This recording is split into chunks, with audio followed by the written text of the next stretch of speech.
Probinsyadong katulong, biglang ikinama ng anak-anakan ng Don saka pinagbintangang magnanakaw. Pero laking gulat ng Don nang makita ang kwintas ng kasambahay. Pakanta-kantang naglalakad si Daisy habang bitbit ang kanyang basket na puno ng gulay. Maya-maya pa ay nakuha ng lalaking nasa bench ang kanyang pansin. Nakasuot ito ng sunglass at damit na punit ang manggas at meron din itong baston at baso sa tabi. Naawa si Daisy dito kaya nilapitan niya ang lalaki at nilagyan ng pera ang baso ng nasa gilid nito. Gustong-gusto ni Daisy ang tumulong dahil nais niya ring maging katulad ni Don Pepito na tumulong rin sa kanyang makapasok sa mansyon nito at magkaroon ng trabaho. Kuya, kawawa ka naman ho. Ayan ho, pambili niyo ng makakain. Naghintay si Daisy na sumagot ang lalaki ngunit tila wala itong narinig. Bingi rin ata si kuya. Kawawa naman siya. Di na nga makakita, di pa makarinig. Umalis na lang si Daisy at bumalik sa mansyon.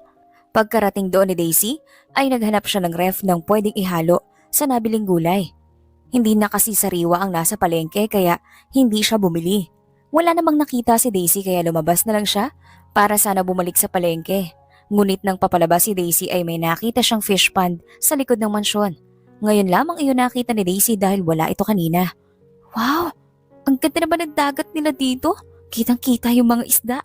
Akma namang kumuha ng pamingwit si Daisy at sinimulang mamingwit sa inakala niyang dagat sa mansyon. Maya-maya pa ay nakarinig ng yapak si Daisy. Palapit ito ng palapit sa kinaroroonan niya. Hinayaan niya lamang iyon at nagpatuloy sa pamimingwit. Oh, Daisy, anong ginagawa mo riyan? Nagwimingwit po, Don Pipito. Ang ganda naman po ng dagat niyo dito sa syudad. Ang daming isda. Tumawa naman ng malakas si Don Pipito kaya nakitawa rin si Daisy rito kahit hindi alam ni Daisy ang dahilan ng pagtawa ni Don Pepito.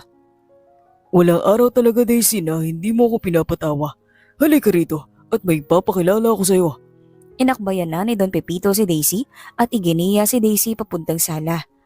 Teka lang Don Pepito, yung isda po ihahalo ko po yun sa gulay. Tumatawang na pailing na lang si Pepito at sinabihan si Daisy na ipakuha niya na lang iyon sa ibang kasambahay. Pagkarating sa sala ay may naaninag si Daisy na lalaking nakatalikod mula sa pwesto nila ni Don Pepito. Pamilyar ito kay Daisy ngunit hindi niya maalala kung saan niya ito nakita. Marcus! Napalingon ang lalaki at nakumpirma ni Daisy na siya nga ang bulag at binging pulubi na nakita niya nang pauwi siya. Hala, Don Pepito, napakabait niyo po talaga. Aampunin niyo ho siya? Kumunot naman ang noo ni Don Pepito sa tinura ni Daisy, gayon rin si Marcus. Anong ibig mo sabihin? Ikinuwento naman ni Daisy ang nangyari kanina nang pauwi siya dahilan para humalakhak ng malakas si Don Pepito habang si Marcus naman ay napatampal na lang sa noo. Siya ho si Marcus, Don Pepito, hindi ho ba? Nag-sign language naman si Daisy upang kausapin si Marcus kaya napailing na lang si Don Pepito habang nagpipigil ng tawa. Hala Don Pepito, hindi niya ho ba naiintindihan ang sinasabi ko? Inaral ko naman yun ah. Ay, oo nga pala, di pala siya nakakakita. Lumapit na lang si Daisy kay Marcus at akmang hahawakan niya ito sa balikat para dalhin sa kusina ngunit umatras ang binata kaya nawalan ito ng balanse. Muntik nagmatumba si Marcus, ngunit nasalo siya ni Daisy kaya hindi ito natuloy. Halos mamula naman ang mukha ni Don Pepito sa nakapigil ng tawa. Napalunok naman si Marcus dahil kaunti na lamang ay magdidikit na ang labi nila ni Daisy. Ay nako, ang kulit mo kasi yan tuloy, muntik ka nang matumba. Bumalik naman sa katinoan si Marcus nang magsalita si Daisy at agad na kumawala sa pagkasalo nito. Daisy, right? Napanganga naman si Daisy nang magsalita si Marcus. Nagsasalita ka? Napailing naman si Marcus at saglit na tiningnan si Don Pepito na pigil ng tawa at saka ibinalik ang paningin kay Daisy. Oo, nagsasalita ako. Hindi ako pipi. At hindi rin ako bulag. Mas lalong hindi ako pulubi. Ba't punit ang damit mo tsaka ba't di ka sumasagot kanina nang kinakausap kita? Sinagot naman ni Marcus si Daisy. Sinabi ni Marcus na napunit ang damit niya dahil sumabit iyon sa pintuan ng kotse. Sinabi rin nito na kaya hindi siya sumasagot ay dahil tulog siya kanina at walang ring. Kaalam-alam si Marcus na may baso at baston pala sa tabi niya. Doon na pinakawalan ni Don Pepito ang kanyang halakhak. Habang si Daisy naman ay hiyang-hiya. Tama na nga yan. Umupo na kayo nang makapag-usap tayo ng maayos. Sabi ni Don Pepito. Umupo naman na sina Daisy at nanahimik. Ngunit biglang may naisip si Daisy at napahawak sa bibig niya at animoy gulat na gulat. Hala Don Pepito, kung hindi mo siya ampon, huwag mo pong sabihin. Sandaling huminto si Daisy at itinuro si Marcos at palipat-lipat ang tingin kay Don Pepito at sa lalaki.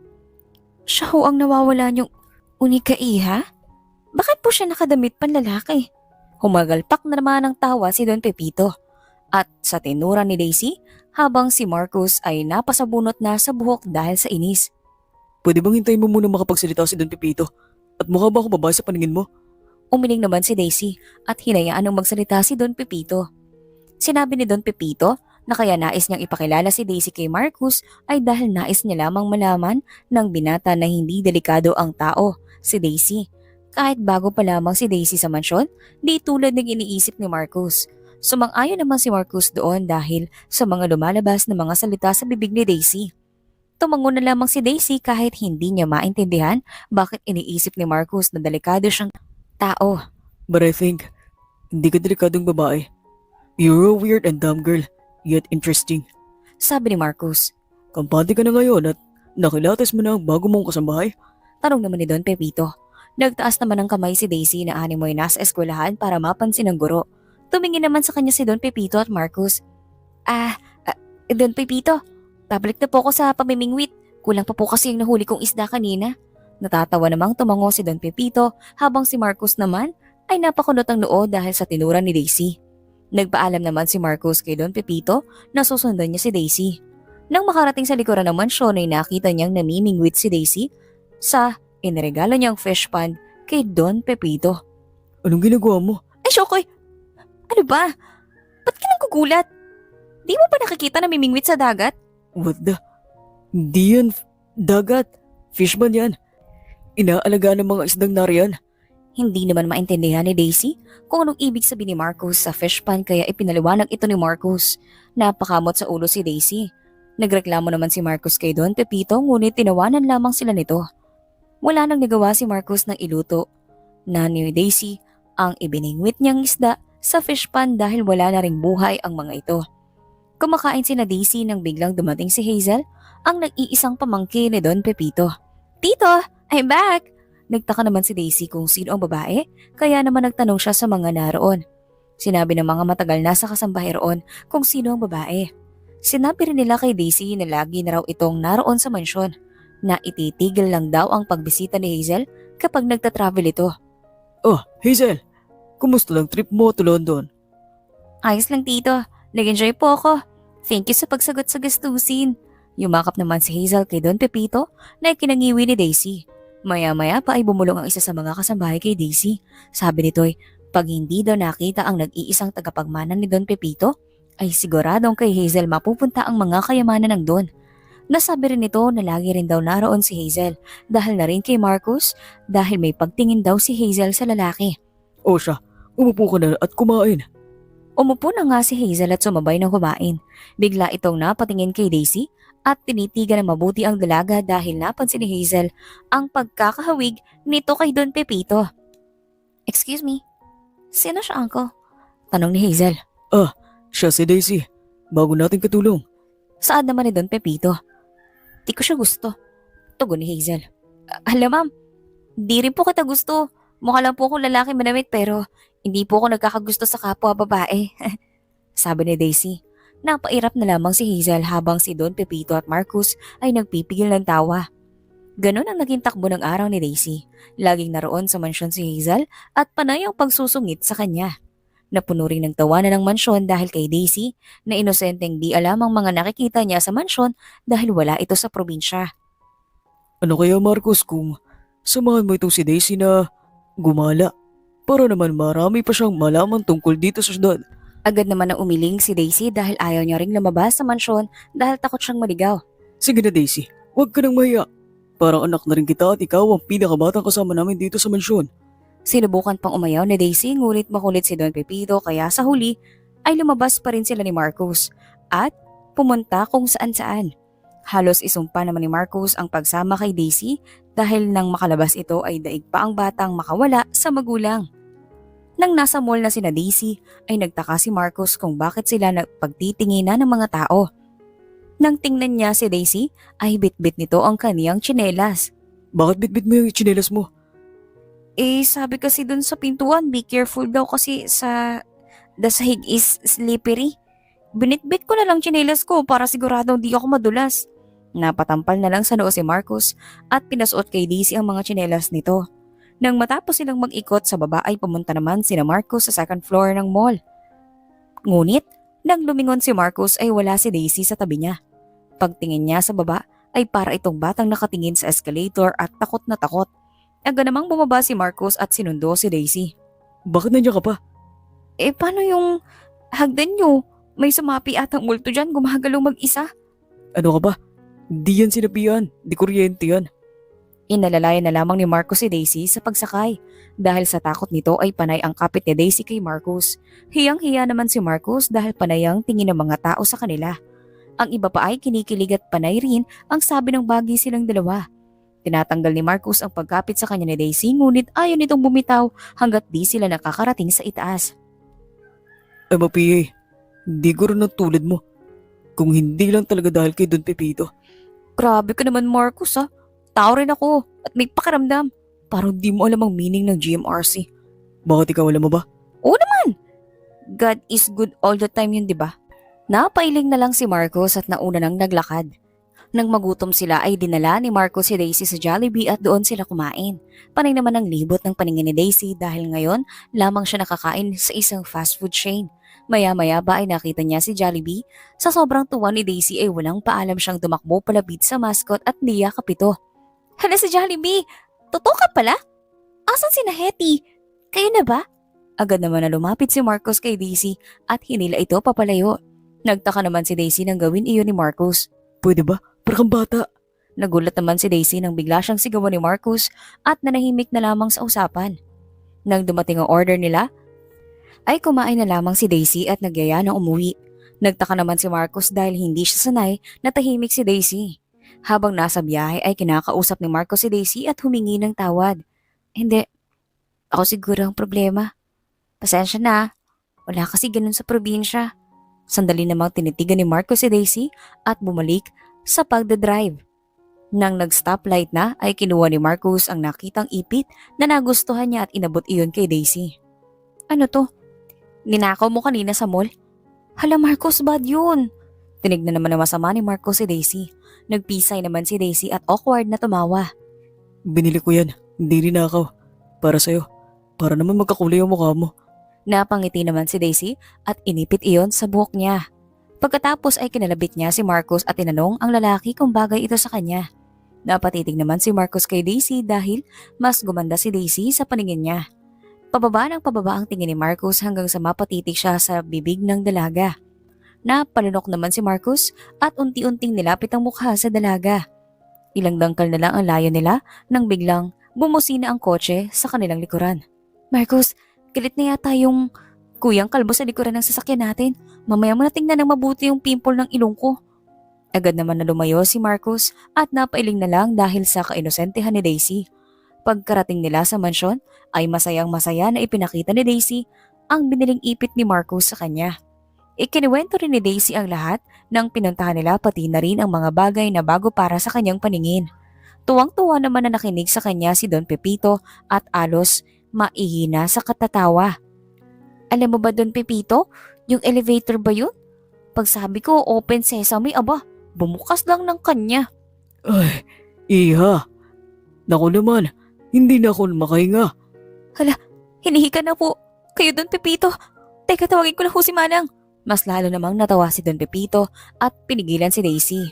Huminga naman ng malalim si Don Pepito upang pigilan ang tawa.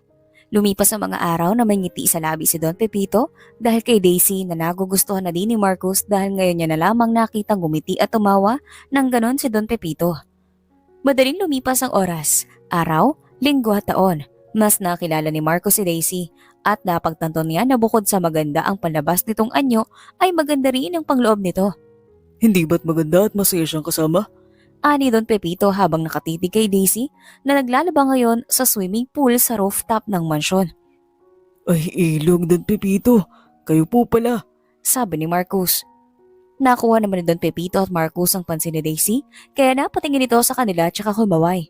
Tumayo si Daisy at akmang pupunta sa kinaroroonan ni na Don Pepito ngunit nadulas ito at nahulog sa swimming pool. Agad naman tumakbo si Marcos at lumusong sa tubig. Lumangoy si Marcos patungo kay Daisy na hindi makahinga dahil hindi rin siya marunong lumangoy. Nang makalapit si Marcos kay Daisy ay agad niyang iniangat si Daisy at dinala papunta sa ibabaw ng parte ng swimming pool. Ano ba kasing ginagawa mo dito? Punong-puno ng pag-aalala ang boses ni Marcos na ikinangiti naman ni Don Pepito. Naglalaba? Mali ko ba na malalim palang ilog dito sa inyo? Napatampal na lamang sa noo si Marcos habang si Don Pepito ay hindi na naman magkamayaw sa katatawa. Dito, Ilog, Daisy. Swimming pool ito. Nilalanguyan ito ng mga tao. Liga na, umaon na tayo. Pinauna ni Marcos si Daisy upang masiguro niyang hindi ito muling madudulas at mahuhulog sa swimming pool. Pag-ahon ni Daisy ay nakatitig sa kanya si Marcos. Kitang-kita kasi ni Marcos ang perpektong kurba ng katawan ni Daisy dahil basang-basa ang suot nitong damit. Kung hindi pa siya tinawag ni Daisy ay hindi pa babalik sa katinuan si Marcos. Nauna namang bumaba si Daisy at naiwan si Marcos at Don Pepito. Pagtingin ni Marcos kay Don Pepito ay nangaasar itong nakatitig sa kanya. Hindi ako manyak, Don Pepito.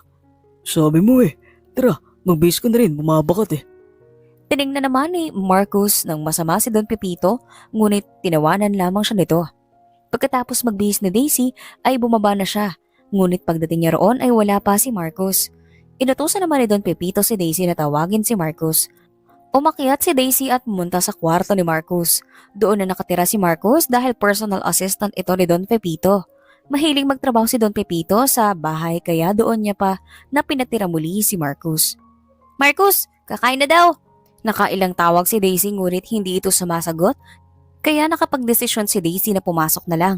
Habang papalapit si Daisy ay may narinig siyang tila hinahapo at nanggagaling iyon sa CR ng kwarto ni Marcos. Agad namang kinatok ni Daisy ngunit hindi ito sumasagot sa halip palakas ng palakas iyon. Kaya nilakasan rin ni Daisy ang katok roon.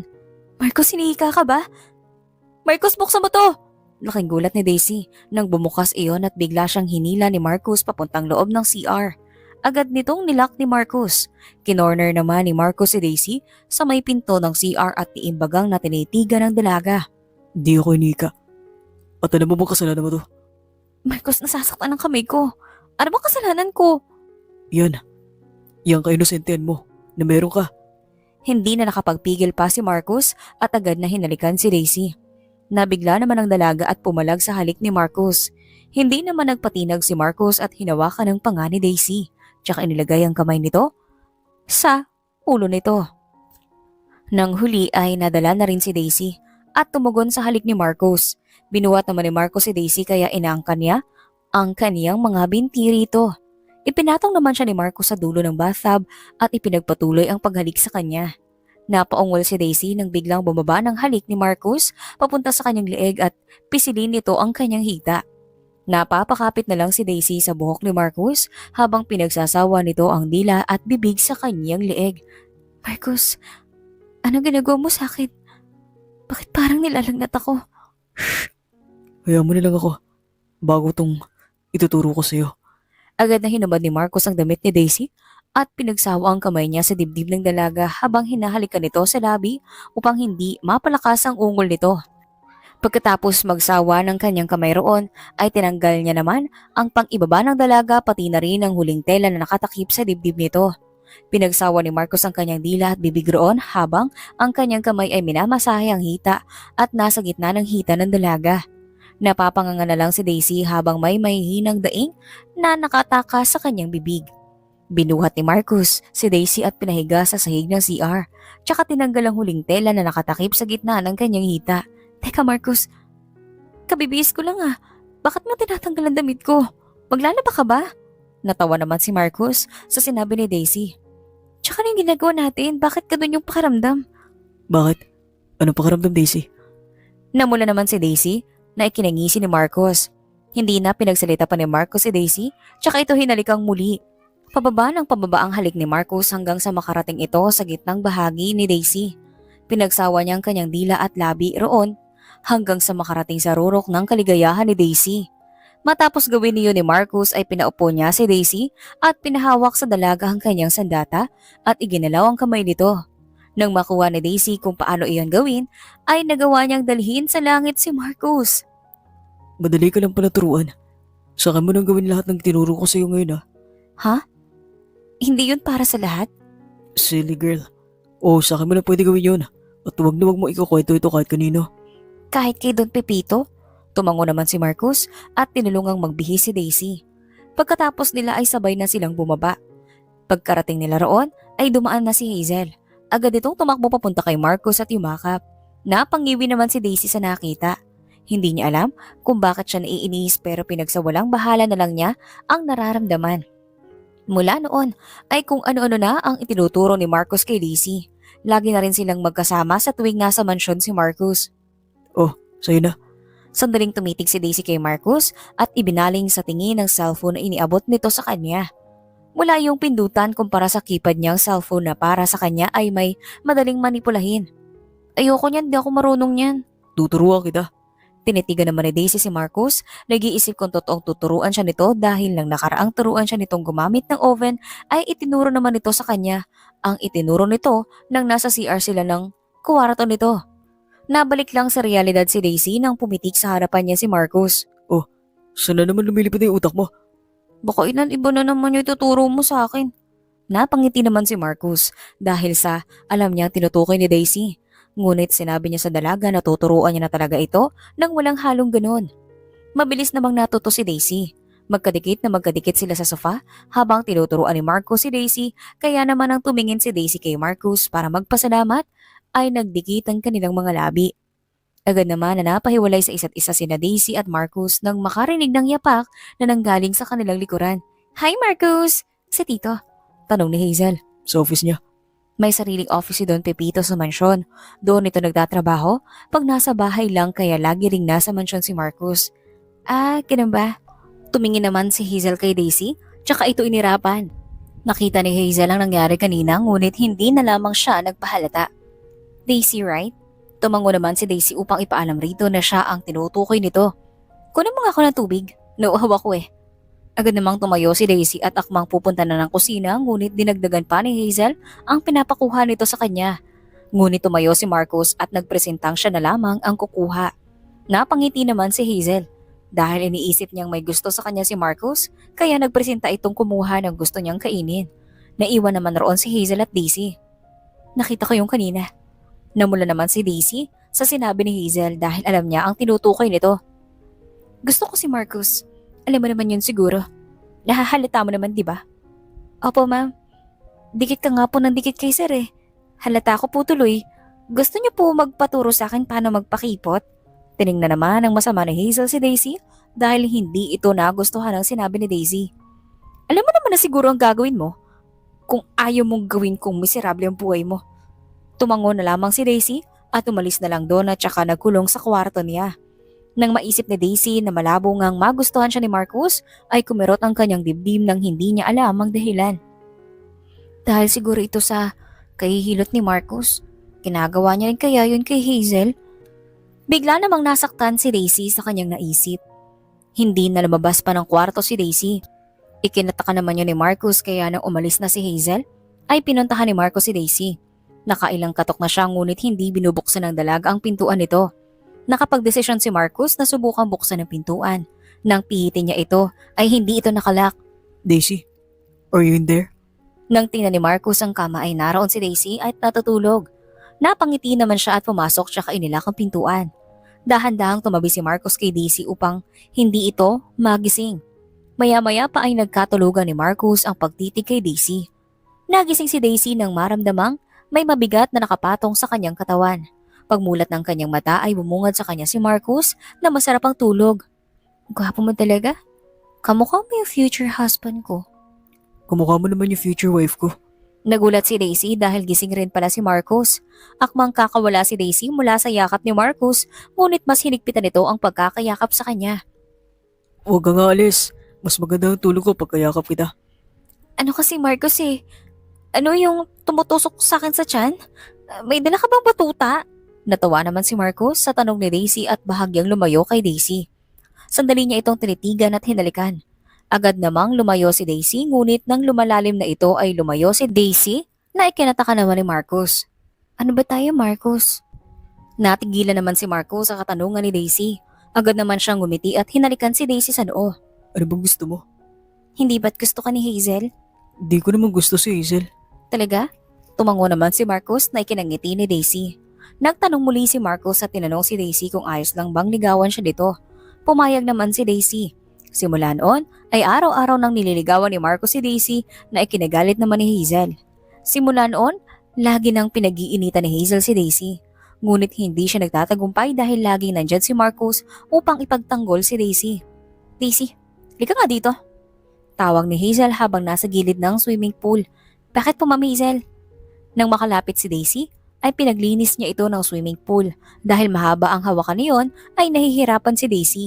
Ngumisi naman si Hazel at naisipang itulak sa swimming pool si Daisy, ngunit napakapit sa kanya si Daisy kaya imbes na si Daisy ay si Hazel ang nahulog sa pool. You witch! Agad naman na umahon si Hazel at pumunta sa gawin ni Daisy at saka ito sinabunutan. Ma'am Hazel, taka lang po. Hindi po wig yung buhok ko, nasasaktan ho ako. Nasa ganoong sitwasyon sina Daisy nang dumating si Marcos. Agad naman na lumapit si Marcos at pinigilan si Hazel. Nang tanungin ni Marcos kung anong nangyari ay sinabi ni Hazel na tinulak siya ni Daisy. Agad naman na umiling si Daisy.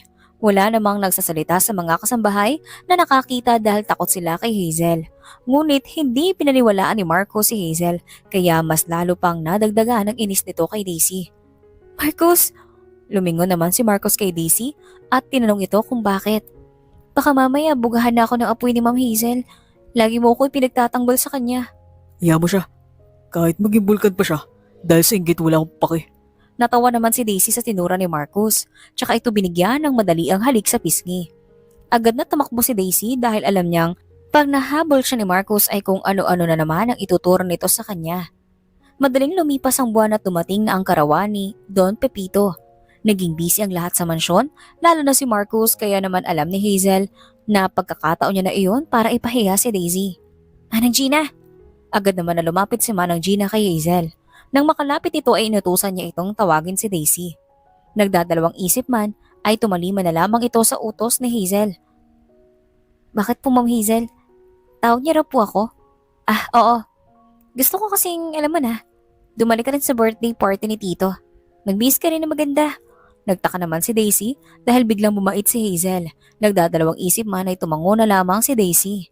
Napangisi naman si Hazel nang tumalikod na si Daisy. Bago magsimula ang handaan ay tinawag ni Don Pepito si Hazel.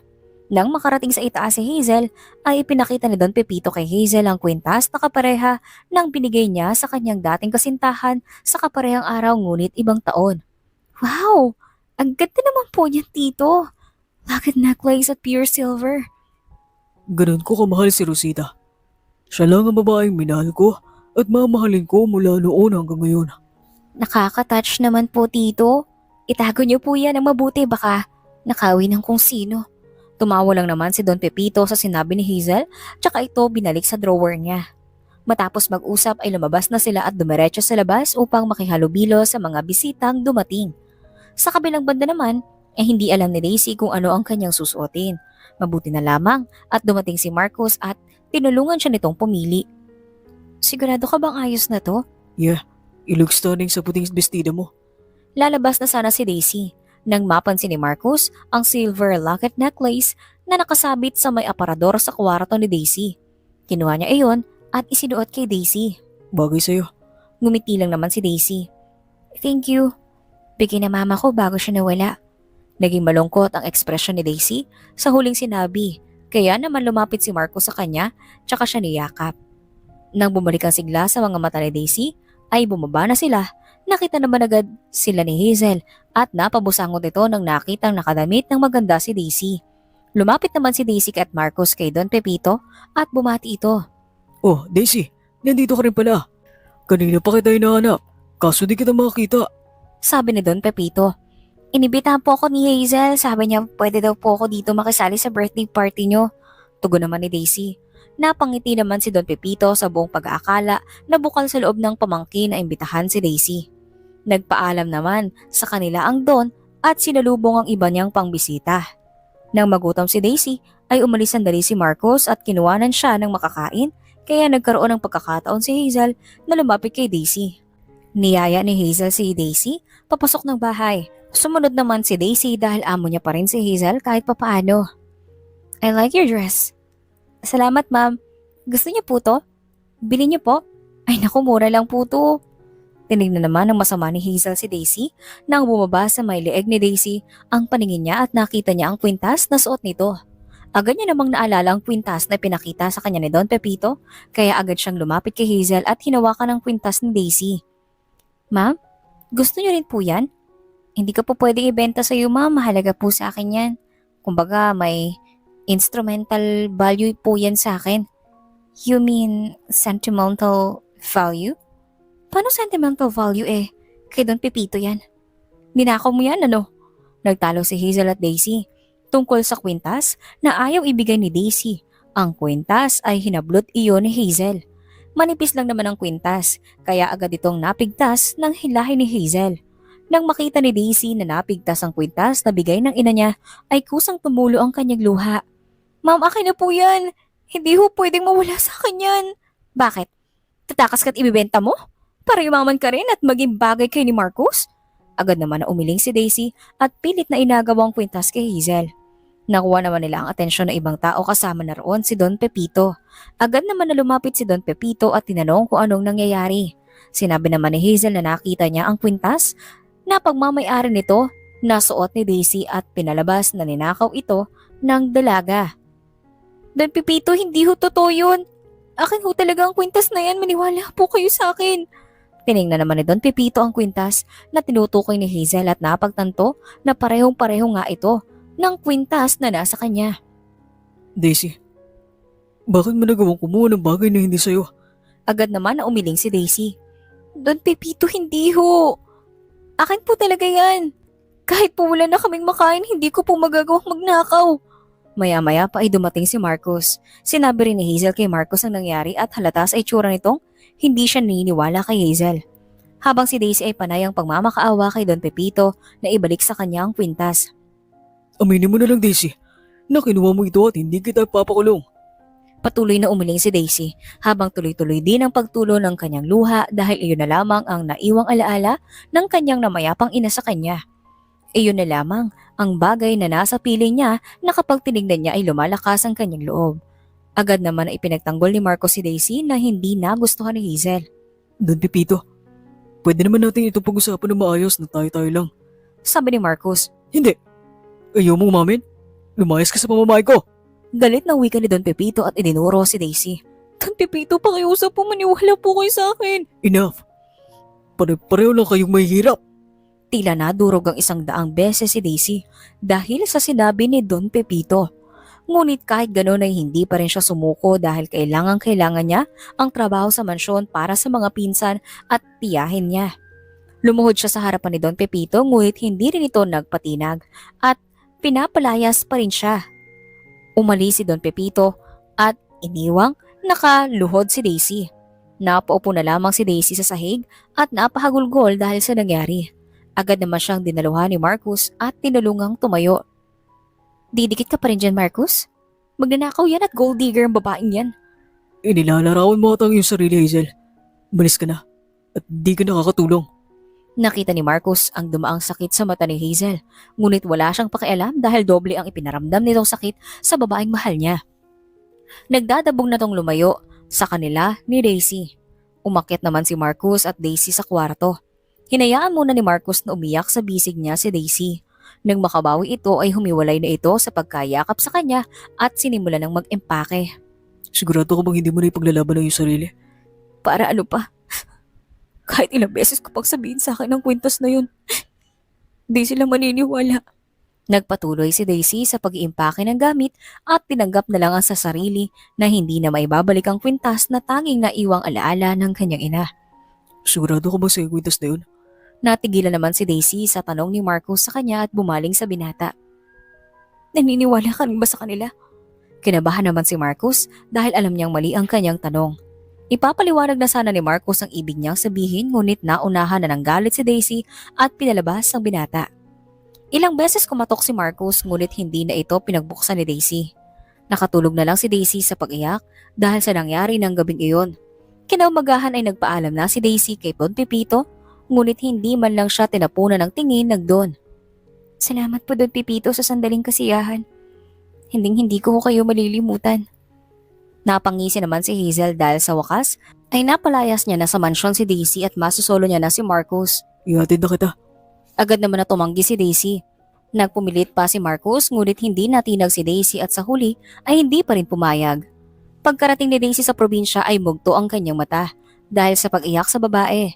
Gusto niya mang pigilan upang hindi makita ng tita at tito niya ay hindi niya mapigilan ang sarili. Pagbaba niya sa tricycle ay nakita niya ang tiyo at tiya niya na masayang nagtutulungan sa pagsibak ng kahoy. Kaya ko to. Lumapit si Daisy sa tito at tita niya tsaka yumakap sa kanyang tiya mula sa likod. Nagulat naman ito ngunit agad na nahulaang siya yun. Daisy? Hala Daisy nga! Ethan, Rio, Ria! Halika kayo, nandito na si ate Daisy nyo! Agad naman na lumabas ang makulit na mga pinsan ni Daisy at yumakap sa kanya. Masaya naman silang pinagmasdan ng mag-asawang Edna at Edwin. Agad namang napansin ng tita ni Daisy ang namumugtong mata ni Daisy kaya sinabihan niya ang tatlo na anak na pagpahingahin na muna ang ate Daisy nila bago makipaglaro. Pagkapasok sa loob ay agad na niyakap ni Edna si Daisy at hindi muna tinanong ang pamangkin. Agad namang yumakap sa kanya si Daisy at parang bata na umiyak sa kanyang bisig. Shh!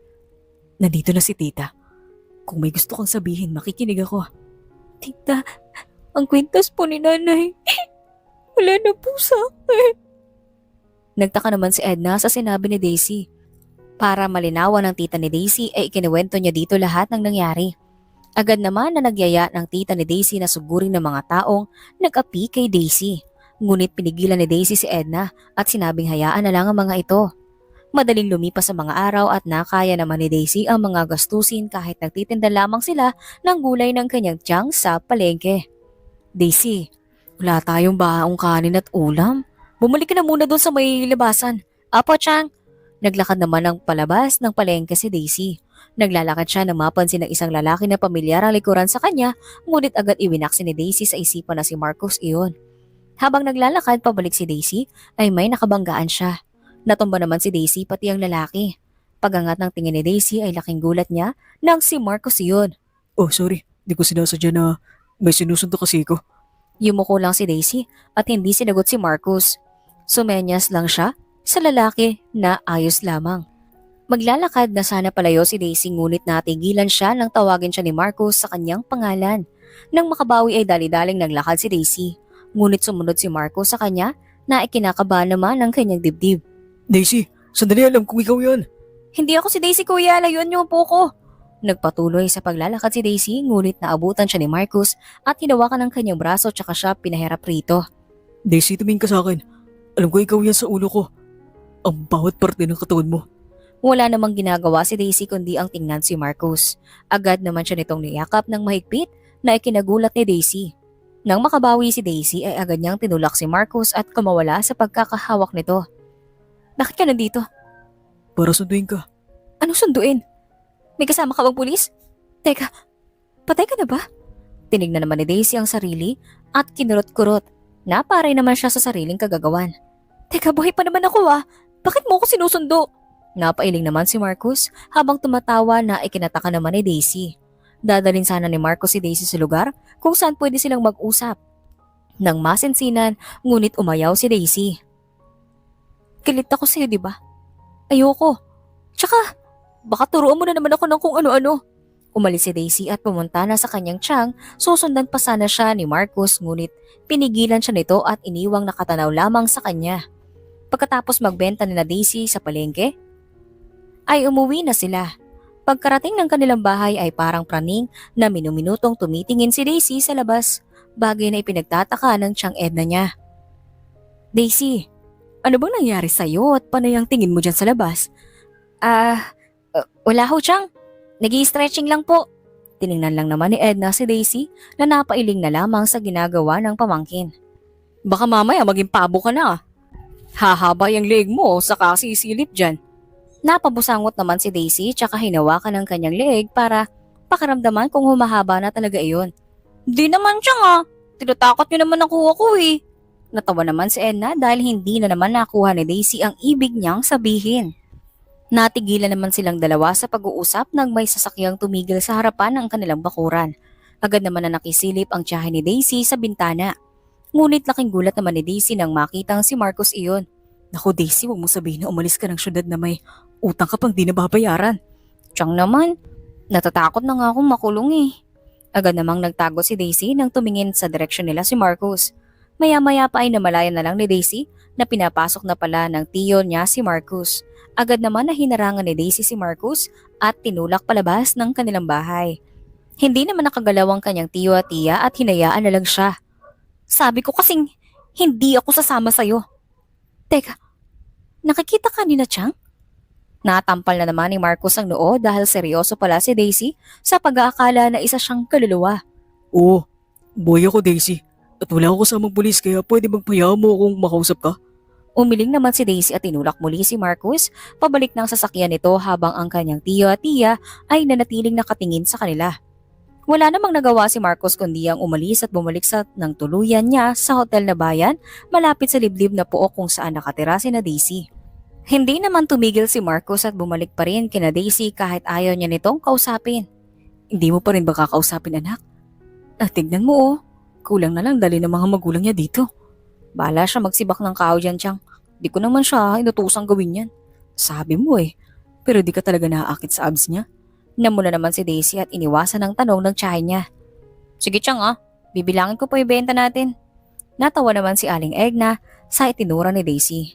Araw-araw ganun ang ginawa ni Marcos para pansinin siya ni Daisy. Lagi siyang tumutulong sa tiyuhin nito sa pagsibak ng kahoy at pag-igib ng tubig. Naikwento na rin ni Daisy sa kanyang tiyang at tiyo ang tungkol kay Marcos. Botong-boto naman ang mga ito sa lalaki dahil gwapo na at matipuno pa daw ang katawan. Oh, baka tumulan naman yung laway mo dyan. Itiko mo nga yung bibig mo.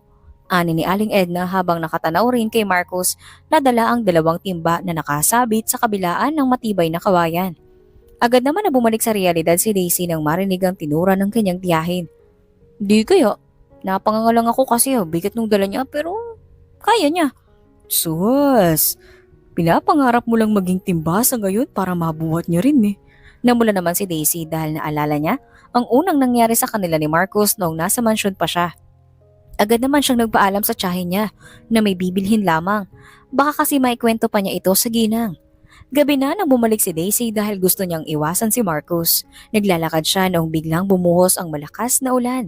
Sakto namang may kubong malapit roon kaya agad na sumilong roon si Daisy.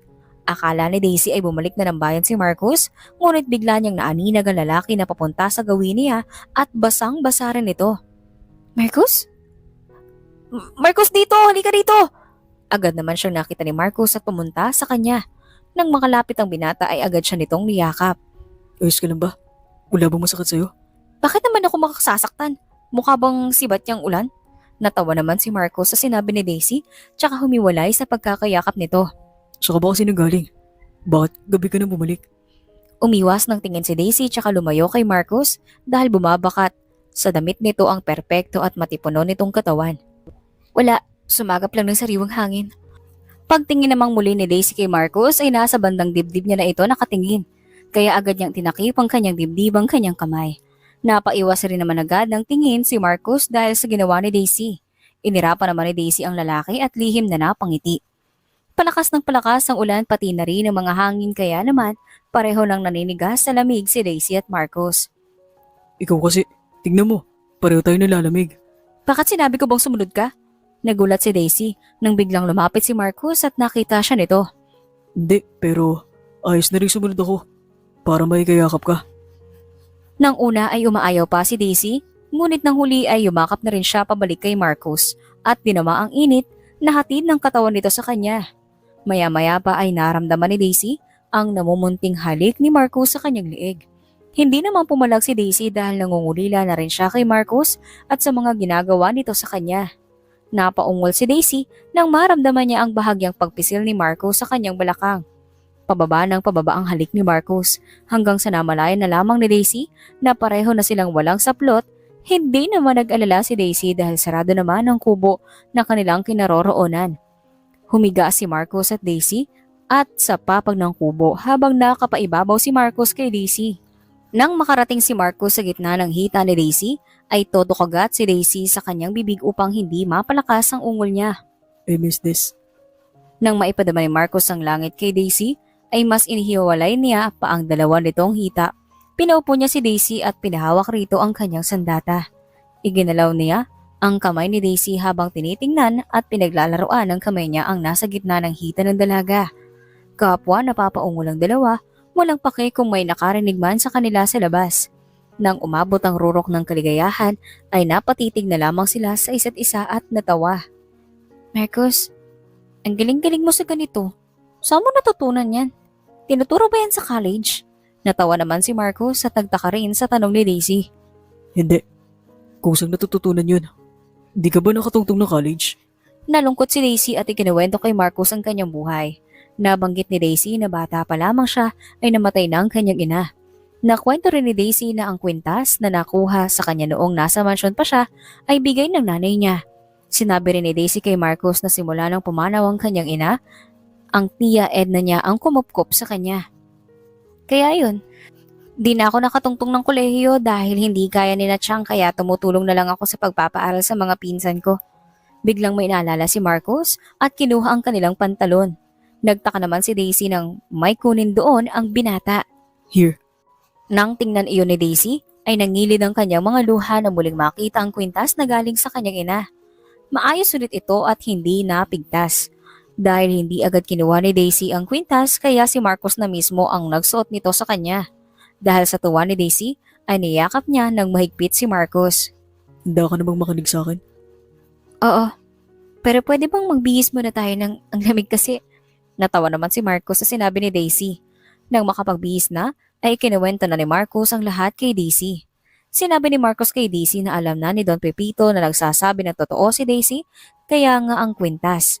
Ikinuwento rin ni Marcos ang tungkol sa dating kasintahan ni Don Pepito. Nais ni Don Pepito na bumalik si Daisy dahil may kutob daw itong si Daisy, ang nawawala niyang tagapagmana. Nang ibabalik na ni Don Pepito ang kwintas, sa lalagyan ay nakita niyang naroon pa rin ang laman nito. Kaya nasabi niyang ikaw ang anak na dati niyang kasintahan. Si Mama, may asawa? Sabi niya sa akin nalunod na daw yung sasabaw ng kangkong. Napatampal na lang sa noo si Marcos at nagpatuloy sa pagpapaliwanag kay Daisy. Nang tumila ang ulan, ay umuwi na rin sina Daisy. Pagkarating nila ay agad silang sinalubong ng kanyang tiya at niyakap dahil sa labis na pag-aalala. Matapos magbihis ni Daisy, ay ikinuwento niya sa kanyang tiyang ang mga sinabi ni Marcos. Pinayuhan naman siya nito at sinabing bumalik siya roon dahil pagkakataon niya na iyon para masagot lahat ng katanungan niya tungkol sa kanyang pagkatao. Salamat, Chang. Salamat sa pag-unawa. Ano ka ba? Kilalanin mo na lang naman ang iyong ama, hindi ba? Opo, wala pong mababago. Ako pa rin po yung Daisy na pinalaki niyo. Pagkatapos mag-usap ni Daisy at Aling Edna ay natulog na sila. Doon na rin nila pinatulog si Marcos dahil masyado ng malalim ang gabi. Kinaumagahan ay agad na nag-impake si Daisy dahil ngayong araw sila babalik ng mansyon. Matapos mag-ayos ng gamit niya si Daisy, ay nagpaalam muna siya sa kanyang tiya-tiyo pati na rin sa kanyang mga pinsan. Mag-iingat ka ha. Kahit bisibisitahin mo na lang kami ng anak ay ayos lang yun. Opo, Chang. Huwag po kayo mag-alala. Di ko naman po kayo kakalimutan kahit andyan na po ang totoo kong ama. Tumango naman si Aling Edna at pinasakay na ang kanyang pamangkin sa kotseng dala ni Marcos. Inalalayan naman ni Marcos si Daisy at magalang na nagpaalam sa tiyo at tiya ng dalaga. Nang nasa biyahe na ay sinamantala ni Marcos ang pagkakataon na iyon para ipaliwanag ang sarili kay Daisy. Sinabi ni Marcos kay Daisy na totoo ang kanyang nararamdaman. Sinabi niya rin na ang ibig sabihin sa kanyang tanong ng araw na umalis si Daisy sa may mansyon ay may kutob na siyang si Daisy ang nawawalang tagapagmana ni Don Pepito. May kwento na sa akin ni Don Pepito tungkol sa kwintas noong una pa lamang. Bakit di mo agad sinabi sa akin? Pinalabas mo ako eh. Kaya ako nga pinasuot sa yun para makita ni Don Pepito. Paano epal kasi si Hazel? Natawa naman si Marcos sa tinura ni Daisy. Tinanong naman ni Marcos si Daisy kung mahal rin ba siya nito. Nahihiya naman na tumango ang dalaga habang si Marcos ay napangiti. Tinanong din ni Marcos si Daisy kung ayos lang ba na maligaw siyang muli at pumayag naman ng dalaga. Pagkarating sa mansyon ay kinakabahan bumaba ng kotse si Daisy dahil hindi niya alam kung paano sasalubungin si Don Pepito. Ready ka na? Huminga muna ng malalim si Daisy bago bumaba ng sasakyan. Pagbaba niya ay nakita niyang nakapila sa kanilang daraanan ng mga kasambahay at iba pang kasama sa mansyon. Hala, bakit sila nakapila? May flag ceremony ba? Hindi napigilan ni Marcos tumawa sa nakitang reaksyon ni Daisy. Inakbayan niya ito at iginiya papasok sa basement kung nasaan ang office ni Don Pepito. Agad naman tumayo ang Don nang nakita sila at lumapit kay Daisy. Niyakap ni Don Pepito si Daisy. Hindi naman malaman ni Daisy kung anong gagawin kaya gumanti na lang siya at nangyakap sa matandang lalaki. Anak Daisy, patawarin mo ang daddy. May gusto ka bang tanungin sa daddy? Ayos lang, magtanong ka lang. Ano kasi Don? Daddy, bakit po nakapila sila Aling Rita? May flag ceremony po ba? Humiwalay muna sa pagkakayakap kay Daisy si Pepito bago malakas na tumawa. Sinenesa naman ni Don Pepito si Marcos na lumabas muna na agad namang sinunod ng binata. Walang flag ceremony, Daisy. Ganon salubungin ng mga tauhan ko ang natatanging tagapagmana ko. Tatay ko po ba talaga kayo Don Pepito? Tumango naman si Don Pepito at tinanong si Daisy kung bakit nito iyon nasabi. Sabi ko kasi ni nanay nalulod na daw po sa sabaw ng kangkong. Yung tatay ko. Umahon ka ho ba ron o may baon po talaga kayong salbabida? Napailing naman si Don Pepito at niyakap muli ang anak. Marami pang napag-usapan si Daisy at Don Pepito. Kinuwento ni Don Pepito kung bakit nagkalayo silang mag-ama. Sinabi ni Don Pepito na ang ina ni Daisy ay ang dati niyang kasintahan na inilayo sa kanya ang ng kaniyang magulang. Nalaman din ni Daisy mula sa Don na hindi pala ito tumigil sa kakahanap sa kanilang mag-ina. Pero sadyang mahirap hanapin ang lugar kung saan lumaki at nagkaisip si Daisy. Hindi po pala kayo nalunod sa sabaw? Hindi, Daisy. Palusot lang nun ng nanay mo para hindi ka na magtanong sa kanya. Tumango-tango naman si Daisy at nakinig pa sa paliwanag ng kanyang ama. Sabi nito na naaksidente rin pala ito habang naghahanap sa kanila ng 3 taon na comatose dahil doon nagka-amnesia ito at hindi nakaalala ng 2 taon. Dung bumalik raw ang alaala ni Don Pepito ay huli na dahil nabalitaan niyang namatay na ang ina ni Daisy. Hindi naman daw tumigil si Don Pepito sa paghahanap dahil alam niyang mayroon silang anak. Nagpapasalamat ako dahil nag-iwan pa rin ang alaala ang iyong ina. Sa akin, Daisy. At ikaw yun. Sa akin po Don, Daddy, kwintas ko po ang iniwanan ni nanay. Pinagmasdan naman niyon ni Don Pepito. Binuksan niya naman ang locket at nakalagay roon ang maliit na litrato nilang magkasintahan habang sa kabila ay si Daisy. Nung baby pa ito at buhat ng kaniyang ina. Manghang-mangha naman si Daisy dahil sa kanya na lamang nalaman na pwede pala iyong buksan. Napailing na lamang si Don Pepito at hinalikan sa ulo ang anak. Madaling lumipas ang araw at opisyal na ipinakilala ni Don Pepito ang kanyang anak sa lahat. Ang ganda mo sa gown mong yan. Bagay na bagay sa'yo. Ano? So ngayon lang ako gumanda. Natigilan naman si Marcos at napangiti. Araw-araw ka namang maganda. Napangiti naman si Daisy bago ikinawit ang kamay sa braso ni Marcos. Tsaka sila lumapit kay Don Pepito. Nang magsimula ng event, ay masayang-masaya si Daisy dahil sa wakas ay nakilala niya na ang kanyang ama at nang kumpleto na ang kalukulangan sa kanyang pagkatao. Matapos ipakilala ni Don Pepito si Daisy ay pumailan lang ang isang malamyos na awitin. Inaya ni Marcos ang dalaga para sumayaw. Magaling ka pala sumayaw. Oo naman, lagi kaya ako sinasali sa contest ni Chang. I love you. Nakangiting yayakap ni Daisy ang kanyang kamay sa leeg ni Marcos. Huwag ka nang manligaw, tumigil ka na. Napatigil naman sa pagsasayaw si Marcos at tinitigan si Daisy. Nakita naman ni Daisy ang sakit sa mga mata ni Marcos, ngunit saglit lang iyon dahil lakas loob niya itong hinalikan bago matamis na nangitian. Simula ngayon, sa'yo na ako at akin ka na. Saglit na nag-isip si Marcos at nang napagtanto kung ano sinasabi ni Daisy ay binuhat niya ang dalaga at masayang umikot. Nahihiyang pinalo ni Daisy si Marcos dahil nahihilo siya sa ginagawa nito. Maayos na sana ang gabing iyon ngunit natapos ang event ay dumating si Hazel at lasing na lasing. Hazel, bakit narito ka? Hindi ba't pinagbabawalan na kitang tumuntong sa mansyon na to? Sabi ni Don Pepito. Tito, hindi. Hindi pwede. Niloloko lang kayo ng probinsyanang yan.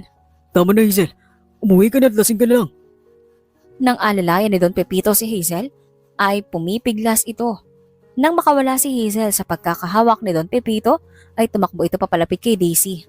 Akmang sasabunutan nito si Daisy pero maaga itong hinarang ni Marcus.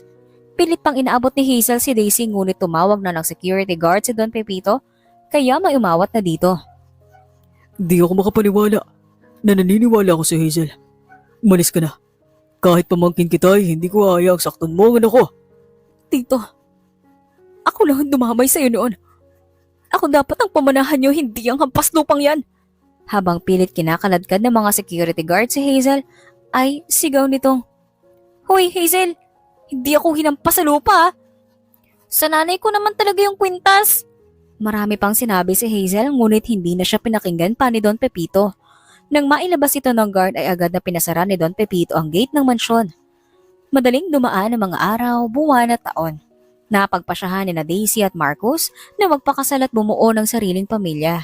Dumating naman agad si Don Pepito dahil kilala na naman na niya si Marcus at siya ang nagpalaki dito.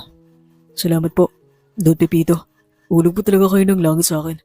Hinulog ng langit ka mo. Nagtawa na naman ang dalawa habang naglalakad-lakad sa jewelry store upang pumili ng wedding ring para sa kasal.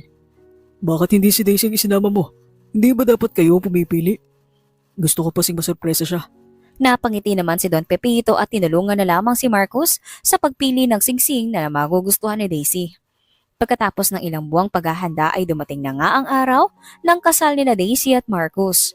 Maagang nagising si Daisy dahil yon ang sabi sa kanya ng kanyang tiyang. Pinaalam kasi ni Daisy rito na ang paparating niyang kasal at inimbitahan niya ito. Nagpresenta naman ang kanyang tiyang Edna na siyang mag-aayos sa kanya. Oh, gising ka na pala. Sige na, bumangon ka na at maligo. Opo, Chang. Ang lamig-lamig ng tubig nito. Napailing si Aling Edna dahil hindi pa rin nagbabago ang kanyang pamangkin. Hanggang ngayon ay takot pa rin itong maligo sa umaga. Matapos maligo ay nag-almusal na muna si Daisy. Hindi naman hinayaan ng tiyang Edna niya na makita siya ni Marcus bago ang kasal dahil sa kasabihan na hanggang ngayon ay pinaniniwalaan ng ginang. Pagkatapos nilang kumain ay sinimulan na ni Aling Edna ayusan ng dalaga. Tiyang naman, para na akong walang dugo. Ang puti-puti na ng mukha ko, oh. Pinalo naman ni Aling Edna ang kamay ni Daisy dahil panayang hawak nito sa mukha niya. Nanahimik na lamang si Daisy at nang matapos siya nitong ayusan ay napanganga siya sa kanyang itsura. Grabe, Chang, ang ganda ko. Ikaw pa ba? Mana ka yata sa akin. Matapos gawin ang lahat ng kailangang gawin ni Daisy sa sarili ay sumakay na sila ng kotse at tumungo ng simbahan. Nang naroon na sila ay nagsimula na ang seremonya ng kasal. Nang siya na ang naglalakad sa gitna, ay nalipat ang atensyon ng mga tao sa kanya. Kasama naman ni Daisy si Don Pepito na panay na ang pahid ng luha sa mata. Daddy naman, kasal ko ho ito, hindi burol. Natawa naman si Don Pepito sa sinabi ni Daisy at hinalikan ito sa noo. Masaya lang ako. At hindi kapareho ng love story ko ang kinahinat na ng love story mo, anak. Ngumiti si Daisy sa ama at ipinatong ang ulo sa braso nito habang naglalakad sila. Nang makarating sa tapat ni Marcus ay niyakap lamang saglit ni Don Pepito si Marcus bago ibinigay si Daisy. Nang hawak na ni Marcus si Daisy ay inalalayan niya ito papunta sa harap ng altar tsaka sila umupo. Matapos ang seremonya ay sinabi na nina Daisy at Marcus ang gusto nilang sabihin sa isa't isa. Salamat Marcus dahil marami ako natutunan pati yung pinadilata naman ni Marcus si Daisy na ikinatawa ng mga tao sa simbahan pati na rin ng pari. Patapusin niyo muna kasi ako. Napatampal naman sa noo si Marcus. Hinayaan naman niyang sabihin ni Daisy ang gusto nitong sabihin sa kanya. Mahal na mahal kita Marcus. Hindi kita ipagpapalit. Mahal na mahal din kita, Daisy. Salamat at dumating ka.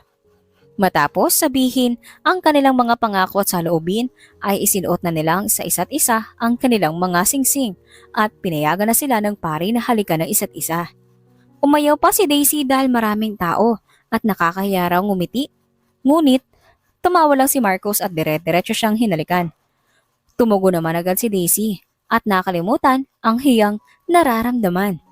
I love you, misis ko. I love you too, mister ko. Lagi nating tandaan na ang katotohanan ay laging lumalabas, gaano man ito katagal itago. Sabi nga nila, walang sikretong hindi nabubunyag. Kahit na ang mga taong nagsisikap na itago ang kanilang mga pagkakamali. Ang katotohanan ay may paraan upang lumabas at magbigay ng katarungan. Ang kwento rin ay nagtuturo sa atin na ang tunay na yaman ay hindi lamang sa material na bagay makikita, kundi ang pagmamahal at pagtanggap ang tunay na yamang hindi mawawala. Ang pagiging mapagkumbaba at matapat ay mahalaga. Huwag matakot na lumaban para sa inyong karapatan. At tandaan na ang pagpapatawad ay isang malaking regalo na maaari nating ibigay sa ating sarili at sa iba.